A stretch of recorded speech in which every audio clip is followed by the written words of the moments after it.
To my surprise, it actually steadily and confidently transforms into an actual surrealist novel.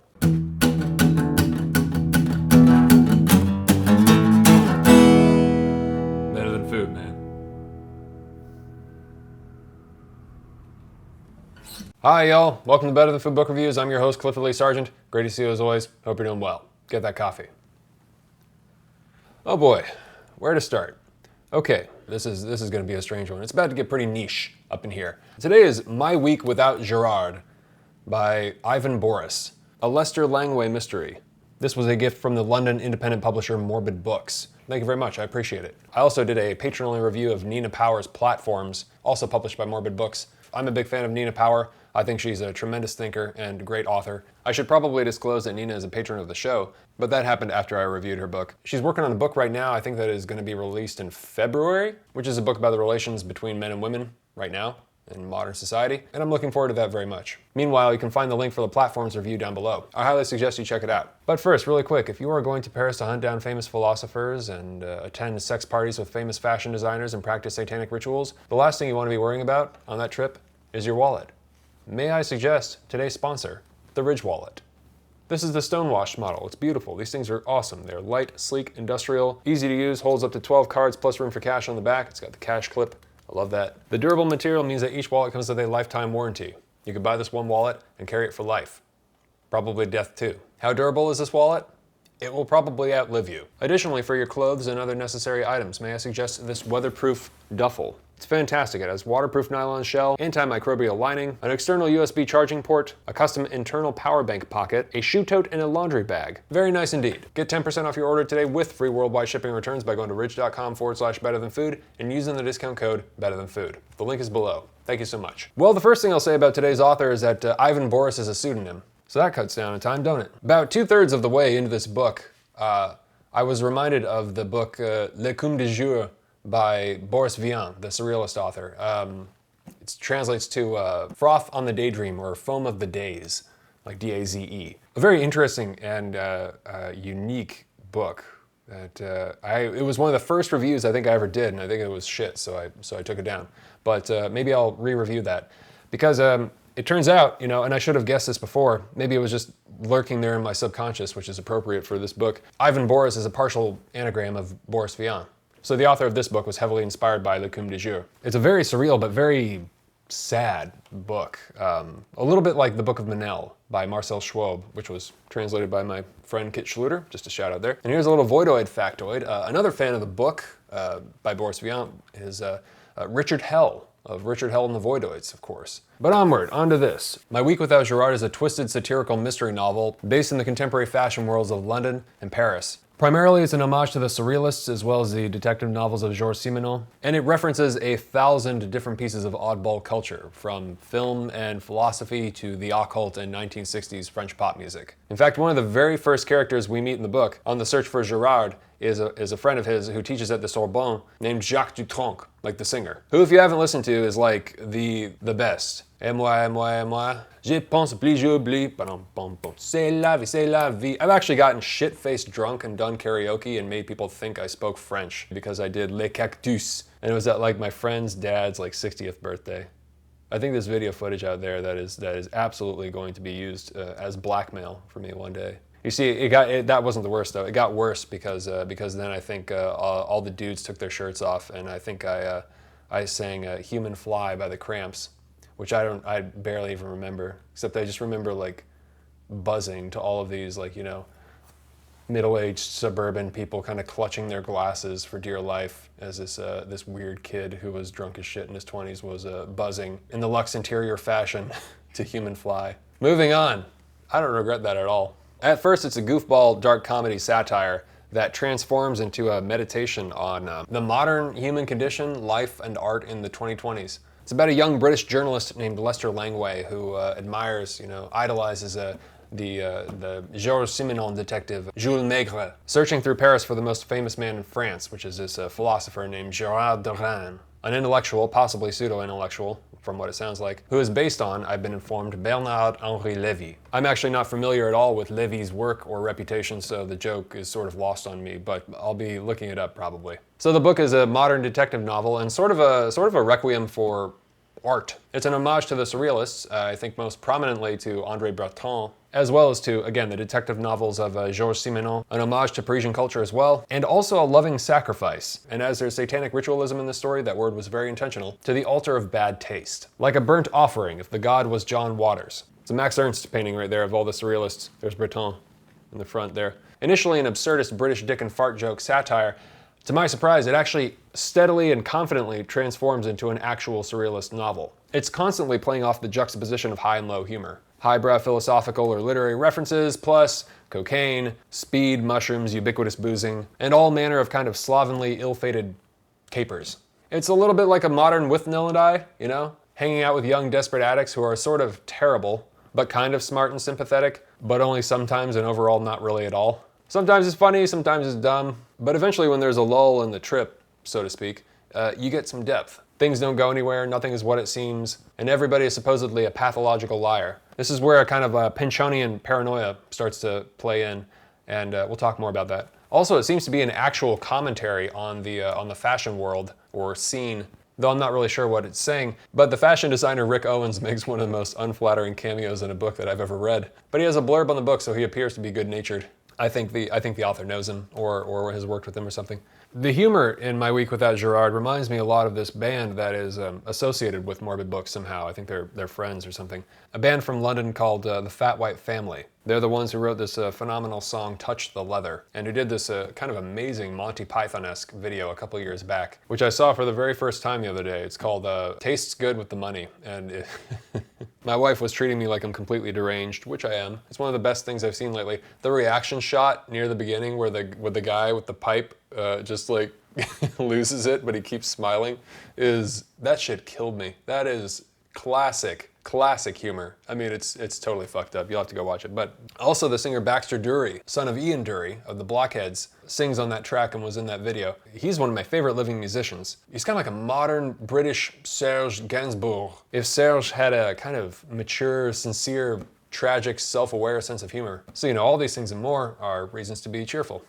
Lester's totally broke, and so he's desperate to find Gerard and get this article, sell this article to the magazine. The book is divided into chapters, you know, corresponding to the days of the week, you know, the week without Gerard, so Monday, Tuesday, Wednesday, and so on. What's interesting is that the main character of the book, you know, who turns into this kind of detective, you know, goes from journalist to detective, is not dashing or distinguished at all. He's a total slob. He's an absolute, well, for the lack of better terms, a fuck up. So while trying to find Gerard, Langway is, in a sense, kind of trying to orient himself and become better or at least more successful at what he does. So Lester's friend Anais comes along to accompany him and help him on his job, and she becomes a love interest and they develop a relationship, and it becomes very tragic. And here was where I started to be reminded of Boris Vian. She developed schizophrenia, and she's put in a kind of unconventional, disturbing psychiatric hospital, which is not really a psychiatric hospital. It's kind of difficult to describe, kind of like a surrealist psychiatric hospital. It's interesting. So while she's recovering or trying to get better, she gives him the address of her friend, the Parisian filmmaker, who actually I have not met, but who I stood next to as he walked through a door next to me and my wife after he had just screened his film at Cannes. And I was sort of in awe of, like, holy shit, you know, the filmmaker, poet, tarot card reader, and kind of shaman, if that's appropriate, maybe guide, Alejandro Jodorowsky. He's the director of The Magic Mountain and El Topo. Brilliant films, please go and watch them. I'm not suggesting you take anything, that's entirely up to you. So the book is a madcap adventure filled with all sorts of cameos from various, you know, celebrities, you know, I mean, there's all kinds of people. I don't want to spoil too much of it for you. I'll mention a few, but yeah, tons of them. Alain Delon's in there. Langway bums a cigarette from him and almost sells it, you know, because he needs the money. Film people, literary people, fashion people. There are so many references that the author has kindly provided lists at the end of the book, you know, like a playlist and a list of the texts. And those alone are probably worth the price of the book because it's just like this excellently curated selection of great stuff, of books and music. So there's a scene where he's on mushrooms and he's outside of the Shakespeare and Company, and one of the books he's carrying explodes while he's high, and it goes into this very, very surreal diatribe of all these different things. It's difficult to describe. But that's one of the better parts of the book, I think, and I'll read a bit from it.